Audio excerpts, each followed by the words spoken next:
in perhaps one of the biggest coups of the offseason, certainly off the field, Oklahoma has landed general manager Jim Nagy, and we got to talk about what that means for the Sooners, what that means for college football, and why this is an outstanding hire for my Oklahoma Sooners. What's up, kinfolk? It's RJ Young. I am not on a step mill. If this is your first time watching the #1 college football show, welcome. Thank you for joining us here.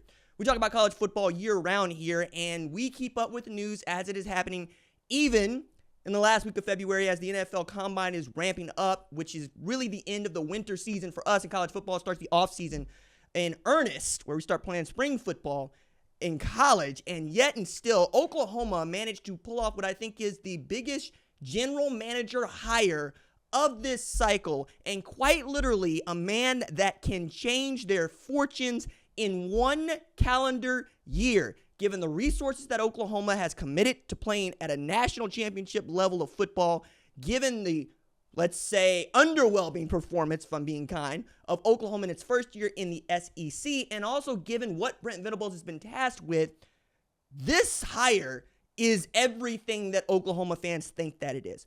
Jim Nagy is one of the best talent evaluators our sport has seen. You can see that by the diligence that he has put into building the Senior Bowl into the premier pre-draft all-star game, and how ubiquitous he has been, not just on airways, radio, TV, and the like, but also on social media, where he was all over the country taking in the best prospects the sport has to offer. I would argue no person has seen more NFL caliber talent in college than Jim Nagy. He has been able to walk into each and every one of the Power 4 front offices, have conversations with coaches, assistant, quality control staff, and players, and he's been able to form his own evaluations, right? Just on the fly, but also to invite guys to the Senior Bowl. And then you look at the Senior Bowl's track record and what those players have turned out to be in the NFL. Even last year, Ladd McConkey showed out. Turns out he's going to show out with the Los Angeles Chargers. You can keep going down the list on this. If it feels like I'm laying it on thick, that's because I need more mantequilla. You know what I'm saying? Like, we give me more huevos, give me more mantequilla.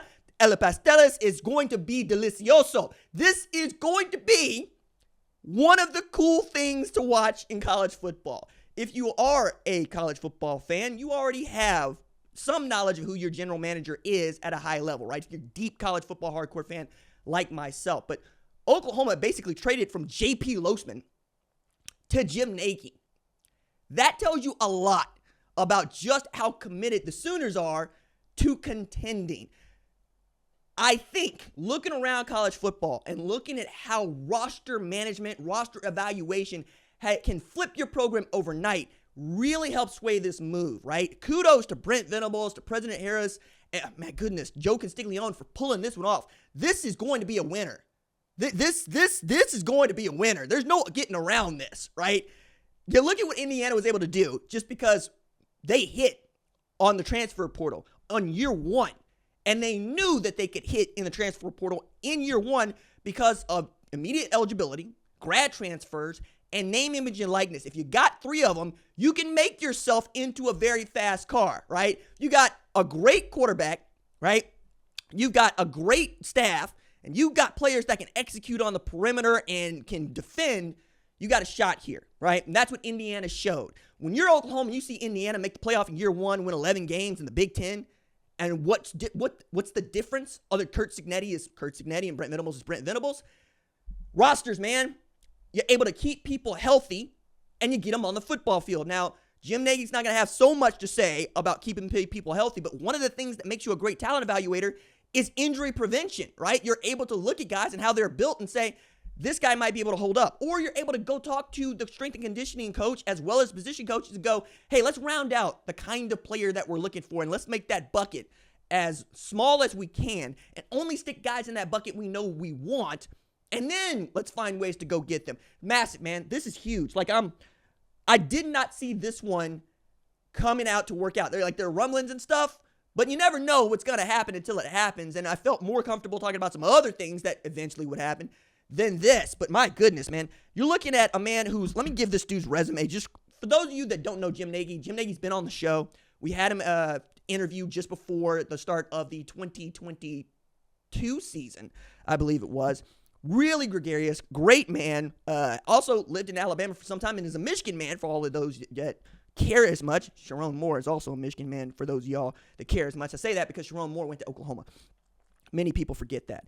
But I think when you're talking about what the NFL has done with him, like Seattle Seahawks, Kansas City Chiefs, New England Patriots, Washington Redskins before they changed their name to the Washington Commanders, 18 years of experience working at the NFL level.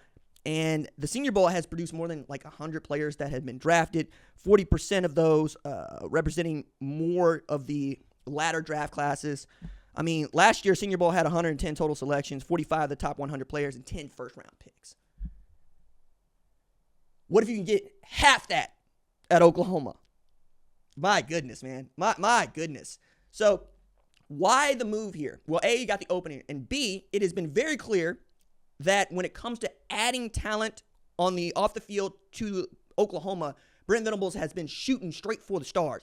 Like, defense coordinator he wanted was Jim Knowles. Second best defensive coordinator, himself. He's play calling this year. That's going to be a lot of fun because when Brent Venables was play calling at Clemson, they won 2 national championships. When he's play calling Oklahoma, toward the end it got rocky, but there were some really great defenses in there, and the recruiting that man was able to perform has been next to none himself, right? This is also a man who identified Isaiah Simmons in Olathe, Kansas, and said, oh my God, I have a destroyer of worlds. I have a player that can edge rush, that can also play free safety. That's the kind of player that he can use and put on a football field. That's the kind of player that Jim Nagy has specialized in finding and lifting up, right? I remember having this conversation about Tyler Guyton. He's like, hey, you're really going to like that dude. That dude can play. When he came over from Texas Christian, I'm going, wait, what? And all of a sudden, that's exactly what happens. He gets to work with some of the folks that he has always valued. Bill Bedenbaugh, offensive line coach, right? He's going to help Ben Arbuckle, a young offensive coordinator, with a young quarterback in John Mateer. He's going to be able to talk to Wes Goodwin, who's going to be coaching linebackers alongside his guy, Brent Venables. There's all sorts of ways in which this can go absolutely well. And I think if you get to a spot where you have a few other things you can add in the spring transfer portal window, he's going to have a hand in those. That's going to be amazing. And as much as I think that this is going to help Oklahoma in 2025, I've said over the next calendar year, because come around to the next signing period, it's about to get on and popping, right? You're going to find guys that perhaps Oklahoma fans haven't seen before who show up and can be monsters. I'm thinking about guys like Jared Verse coming out of Albany at Florida State and was one of the best edge rushers in the NFL last year. What if you could get more of those guys coming to places like Norman, right? Because people keep saying, why would you want to be in Norman? Well, first of all, why are you talking noise? You talking noise way over there. Why don't you come to Norman and say that? Come to Oklahoma. Come to Oklahoma. Say that over here. You know what I'm saying? It's where I live, dog. I live in Oklahoma. I went to college at TU, University of Tulsa, in Tulsa, live in Tulsa. Went to get my master's at Oklahoma, right? But the pro team in the state of Oklahoma is not so much the Oklahoma City Thunder. They're good. I like them. It's fun. Watching the SGA do SGA things. But since 1890s, it's been land thieves. That's what we do, right? We come up, we show down, we throw down a stake, and we say we ain't going nowhere. You can come get it if you want to, right? Some of y'all can come get it. 2019 LSU, they came and got it, right? I think what Oklahoma's trying to do right now is capitalize in this really interesting space where market inefficiencies still lie.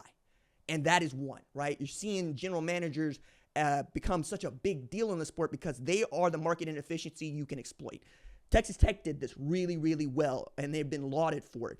If you've got a guy who knows from pro talent and didn't necessarily grow from high school, you're going to be able to have more conversations with more people. And because they know, you know what it takes to get to the NFL, and you're at Oklahoma, they're more likely to trust what you've got to say. I really, really, really love this hire for Oklahoma, and I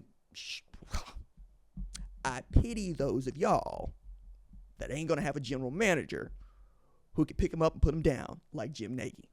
It's about to get real, real hot in Norman, baby.